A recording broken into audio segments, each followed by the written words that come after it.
जब भी कोई व्यक्ति गौतम बुद्ध के संग में शामिल होता था तो बुद्ध उसे सबसे पहले शांत रहने के लिए कहते थे। ध्यान की अवस्था में जाने से पहले उस भिक्षु को शांत रहना सिखाया जाता था। आज के दौर में हर तरफ शोर ही शोर है, जिसकी वजह से दिमाग में तनाव पैदा होना लाजमी है। ऐसे में अगर आप हर रोज कुछ देर मौन रहने का अभ्यास करते हैं तो इससे आपके तनाव पैदा होने वाले हार्मोन्स के लेवल में कमी आती है। इससे आपका दिमाग शांत होता है, गुस्सा नियंत्रित रहता है और तनाव बढ़ाने वाले हार्मोन्स का लेवल घटता है। आज के इस वीडियो में हम जानेंगे कि किन मौक़ों पर हमें शांत रहना है और किन मौक़ों पर हमें बोलना है और शांत रहने से हमारे अंदर क्या बदलाव आ सकता है। दोस्तों, संध्या काल का समय था। गुरु अपने सभी शिष्यों को बुलाते हैं और कहते हैं, कल सुबह सब लोग नदी में स्नान करने के बाद तुरंत हमारी कुटिया के सामने उपस्थित हो जाना। सभी इसी से हैरान रह जाते हैं कि हम लोगों ने कुछ गलती की है क्या, लेकिन एक दूसरे से ये कहते हैं कि हो सकता है कि गुरु कल सुबह कुछ अच्छी बात बताने वाले हैं। सब लोग रात को सही समय पर सो जाते हैं और सुबह उठकर सभी लोग नदी में स्नान करने के बाद वापस गुरु जी के सामने उपस्थित हो जाते हैं। गुरु कहते हैं, आज मैं आप सबको चुप रहने के फायदे के बारे में बताऊंगा। गुरु कहते हैं, 10 मौके जहां पर चुप रहने से होता है लाभ और बोलने से नुकसान। गुरु कहते हैं, अगर आप इन 10 मौक़ों पर शांत हो गए यानी मौन हो गए तो आप जो चाहेंगे वही मिल जाएगा। आपकी ज़िंदगी में चमत्कारिक बदलाव शुरू हो जाएंगे। ज़रूरत से ज़्यादा बोलना या चुप रहना दोनों ही अच्छी बात नहीं है। जैसे ज़रूरत से ज़्यादा बारिश हो जाना या फिर धूप, दोनों ही दिक्कत देती है, उसी तरह अनावश्यक बोलने से भी काफ़ी नुकसान होता है। गुरु कहते हैं कि पहला ऐसा मौका जहाँ पर व्यक्ति को चुप रहना चाहिए, बिना तथ्य के ना बोलें। गुरु ने कहा, अगर आपके पास कोई तथ्य नहीं है तो वहाँ चुप रहने में ही भलाई है। चुप बैठने से दिमाग में नई कोशिकाओं का निर्माण होता है और इससे ज्ञान की वृद्धि होती है। बोलने में भलाई वही है जहाँ आपको किसी चीज़ के बारे में पूरा ज्ञान हो। अगर आप बिना तथ्य के कहीं बोलते हैं या फिर बेवजह बोलते हैं तो आपका वह मजाक भी बन सकता है। अगर आपके पास पर्याप्त जानकारी नहीं है, ऐसी जगह पर बोलने से आपका मजाक तो बनेगा ही, साथ ही साथ लोगों का भरोसा भी आपसे उठने लगेगा। इसलिए ऐसी जगह पर शांत ही रहो जहाँ तुम्हें पता ना हो कि हमें क्या बोलना है क्या नहीं। कई बार कुछ लोग ऐसे होते हैं जो हर जगह अपनी उपस्थिति बताने लगते हैं। उन्हें पता नहीं होता है कि हमें क्या बोलना है, लेकिन फिर भी बोलते जाते हैं और फिर बाद में दूसरे लोग उनके जाने के बाद उनका मजाक उड़ाते हैं।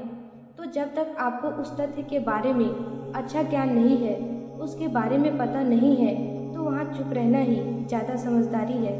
गुरु ने कहा, दूसरा ऐसा मौका जहाँ पर व्यक्ति को चुप रहना चाहिए, शब्दों से ना पहुँचे ठेस। अगर आपके शब्द किसी को मानसिक ठेस पहुँचा रहे हैं तो वहाँ चुप हो जाना चाहिए। कमज़ोर व्यक्ति के बारे में कुछ भी बोलकर आप महान नहीं बन सकते हैं। महान आप किसी कमज़ोर का साथ देने में बनेंगे। कई बार होता है कुछ लोग अपने से छोटे व्यक्ति को भला बुरा कहते रहते हैं। सामने वाला इंसान तो कद से आपसे छोटा है, वो आपको कुछ नहीं बोलेगा, लेकिन आप उसकी नज़रों में गिरते चले जाएंगे। हो सकता है कि कल वह भी आपसे पद में बड़ा हो जाए। पद में आपसे जब वो बड़ा हो जाएगा तो आज जो रवैया आपका उसके साथ है, आने वाले समय में वो भी आपके साथ वही करेगा। आप किसी को नीचा दिखाकर बड़ा नहीं बन सकते हैं। बड़ा बनना है तो अपने से छोटे लोगों का इज्जत भी करना सीखें और साथ ही साथ बड़े लोगों का भी सम्मान करना चाहिए। लोगों को लगता है कि अगर वो अकड़ कर बोलेंगे और सामने वाला को नीचा गिराने की कोशिश करेंगे तो वो बड़े बन जाएंगे, तो यह उन सब की भूल है। बड़े होने की बजाय आप उनकी नज़रों में गिरते चले जाएंगे।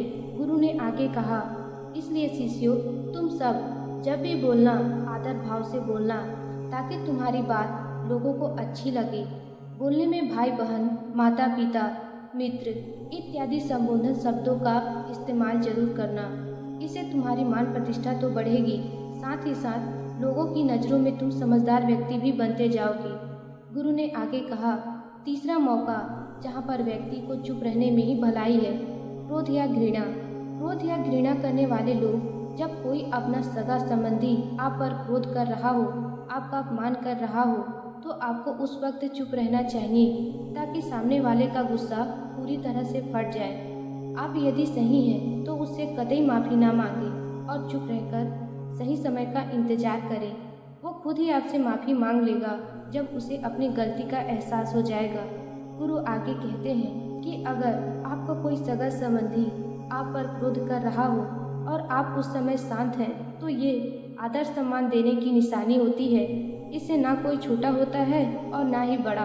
अगर आपको क्रोध आ रहा है तो आप या तो वहाँ से किसी का अनादर किए बिना चले जाएं या फिर चुप रहें। क्रोध करने से हमेशा क्रोध करने वाले व्यक्ति का ही बुरा होता है। गुरु आगे कहते हैं कि एक बार की बात है, एक सांप जंगल से भागते हुए किसी राजा के अस्त्र घर में पहुंच गया। लोगों ने छेड़खानी की तो वो बहुत ही गुस्सा हो गया, जिससे वो अस्त्र घर में जो तलवार पड़ी हुई थी उसी को लपेटकर कसने लगा और धीरे धीरे उसका पूरा शरीर कट गया। ये गुस्सा उसे खा गया।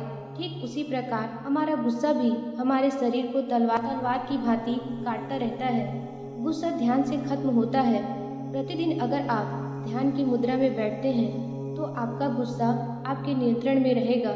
गुरु आगे कहते हैं, ये तो एक तरीका है कि आप प्रतिदिन ध्यान का अभ्यास करें। इससे आपके शरीर में जो हार्मोन्स गुस्से को बढ़ावा देते हैं वो सब तुम्हारे नियंत्रण में रहेंगे, जिससे तुम्हारा शरीर गुस्से पर आसानी से काबू पा लेगा।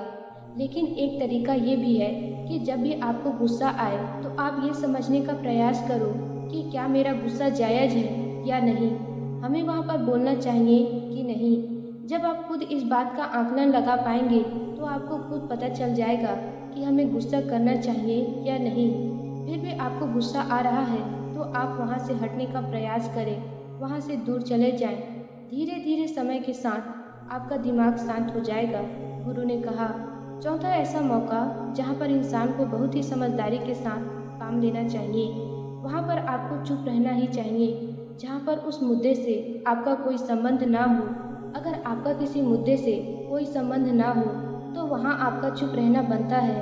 बिना किसी वजह अगर आप दूसरे के मुद्दे पर बोलेंगे तो ये आपके लिए अनिष्टकारी होगा। इसमें केवल और केवल आपका ही नुकसान है। आप किसी दो लोग के बीच हो रहे विवाद में जल्दी अपना टांग न बढ़ाएं। अगर सामने वाला आपको बुला रहा है अपना झगड़ा शांत करवाने के लिए तो ही आप वहां पर जाएं। किसी की व्यक्तिगत जिंदगी में दखल अंदाजी नहीं देनी चाहिए जब तक कि वो व्यक्ति आपको नहीं बुलाता है अपने झगड़े को शांत करवाने के लिए। कुछ लोग फालतू में दूसरे के विवाद में कूद पड़ते हैं। इससे उनके मान सम्मान मर्यादा पर लोग उंगली उठाने लगते हैं। गुरु कहते हैं कि 10 मौके में 5वां ऐसा मौका जहां पर व्यक्ति को बहुत ही समझदारी के साथ चुप रहना चाहिए। आपके शब्दों से किसी मित्र को हानि ना पहुंचे। अगर आपके शब्द सामने वाले के परिवार या मित्रों की प्रतिष्ठा के बारे में बुरी झलक दिखा रहे हैं तो वहां आपको चुप रहना चाहिए। किसी के परिवार या फिर मित्र के बारे में बुरा बोलने से केवल आप ही बुरे बनेंगे। जो चीज़ आसानी से खत्म की जा सकती है उसे अपने शब्दों से बड़ा ना करें। बिना चिल्लाए बात करने का प्रयास करते रहना चाहिए। अगर आप बिना चिल्लाए कोई बात नहीं कह सकते तो आपका चुप रहने में ही भलाई है। किसी पर चिल्लाने से आपके व्यवहार के बारे में पता चलता है। ज़्यादा बोलने से चीज़ें हमेशा खराब ही होती है। कई बार कुछ रिश्ते ज़्यादा तेज बोलने की वजह से टूट जाते हैं। इसलिए अपनी आवाज़ में मीठापन लाएं। आपके शब्दों से आपके दोस्तों को हानि नहीं पहुंचनी चाहिए। कभी कभी दोस्तों के साथ जब हम मजाक करते हैं तो ध्यान रहे कि आपके शब्दों से किसी का अनादर ना हो। मजाक को भी हमेशा शब्दों के मायने में ही रखें। जहाँ किसी को शब्दों से चोट लगे वहाँ चुप हो जाए। ज़्यादा बोलने से हमेशा नुकसान ही होता है। किसी और की प्रतिष्ठा को अपने शब्दों के माध्यम से उसे हानि नहीं पहुँचानी चाहिए। यदि आपके शब्दों से किसी और की प्रतिष्ठा को ठेस पहुँच रही है तो वहाँ आपको चुप हो जाना चाहिए। जब कोई व्यक्ति आपके सामने नहीं है तो आप उस व्यक्ति के बारे में बुरे शब्द किसी तीसरे व्यक्ति के सामने न बोले। गुरु कहते हैं कि छठा मौका जहाँ पर व्यक्ति को चुप रहना चाहिए जब कोई कर रहा हो किसी की बुराई। जब कोई आदमी आपके सामने किसी तीसरे आदमी की बुराई कर रहा हो तब तुम्हें चुप रहकर बस सुनना चाहिए। अपनी राय व्यक्त नहीं करना चाहिए, क्योंकि जो आज आपके सामने किसी तीसरे की बुराई कर रहा है, वो कल किसी और के सामने आपकी बुराई भी कर सकता है। यदि आपने कुछ कहा है तो नीति शास्त्र के अनुसार जो अपने मुंह को बंद रखता है और बुद्धि से काम करता है वही समझदार इंसान होता है। बिना जरूरत के बोलना, किसी के बारे में किसी के बीच में बोलना, ये गलत बात है। कभी कभी हमारे लिए बुद्धिमानी इसी में होती है कि हमें अपना मुंह ऐसी जगह पर नहीं खोलना चाहिए। गुरु आगे कहते हैं कि 10 मौक़ों में 7वां ऐसा मौका है जहाँ पर व्यक्ति को चुप रहना चाहिए, जब कोई नहीं समझे आपकी भावना। यदि आपको लग रहा है कि कोई व्यक्ति आपकी भावना, दुख या परेशानी को शब्दों में नहीं समझ रहा है, यदि आपको लग रहा है कि सामने वाला व्यक्ति आपकी भावना या दुख को या आपकी जो परेशानी है उसको वो समझ नहीं पा रहा है या समझने का प्रयास नहीं कर रहा है या वो आपको ध्यान से सुन ही नहीं पा रहा है, तो ऐसे व्यक्ति के सामने आप चुप ही रहें, क्योंकि ऐसे लोगों को आपकी भावना या दुख से कोई मतलब नहीं होता है। ऐसे लोगों को अपना राज बताकर आप पछताएंगे ही बाद में। इसलिए हर किसी को अपने मन की बात नहीं बतानी चाहिए। अगर आपको लग रहा है कि सामने वाला आपकी बात को नहीं समझ पा रहा है, आपकी भावनाओं को नहीं समझ पा रहा है, तो वहाँ पर आपको नहीं बोलना चाहिए, क्योंकि बाद में आपका मजाक ही बन जाएगा। जब आपको लगने लगे कि सामने वाला आपकी भावनाओं को ठीक तरीके से समझ रहा है, आप जो कह रहे हैं वो ठीक से सुन रहा है, तभी आप उसे अपनी बात कहें। गुरु कहते हैं कि 8वां मौका जहाँ पर आपको चुप रहना चाहिए, जब कोई इंसान अपना दुख व्यक्त करे। यदि कोई इंसान अपने दुख या परेशानी को आपको बता रहा है तो इसका मतलब ये है कि वो आपको अपना समझ रहा है। ऐसे में तुरंत ही उसे समाधान बताने के बजाय चुप रहकर उसके दुख या समस्या को सुने। उसके दुख या समस्या को किसी और को ना बताएं। वो इसलिए नहीं बता रहा है कि आप उसकी समस्याओं का समाधान कर देंगे, बल्कि वो इसलिए भी बता रहा है कि सामने वाला उसकी बात को समझ रहा है।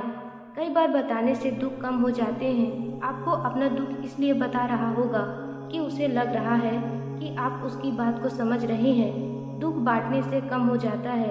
इसलिए जब कोई व्यक्ति अपना दुख आपसे व्यक्त करे तो आप चुप रहकर उसकी बात को बहुत ही ध्यान से सुने, ताकि उसके दुख कम हो जाए, उसके मन का बोझ हल्का हो जाए, क्योंकि उसके मन में जो भी बातें थी वो आपको सब बता दिया।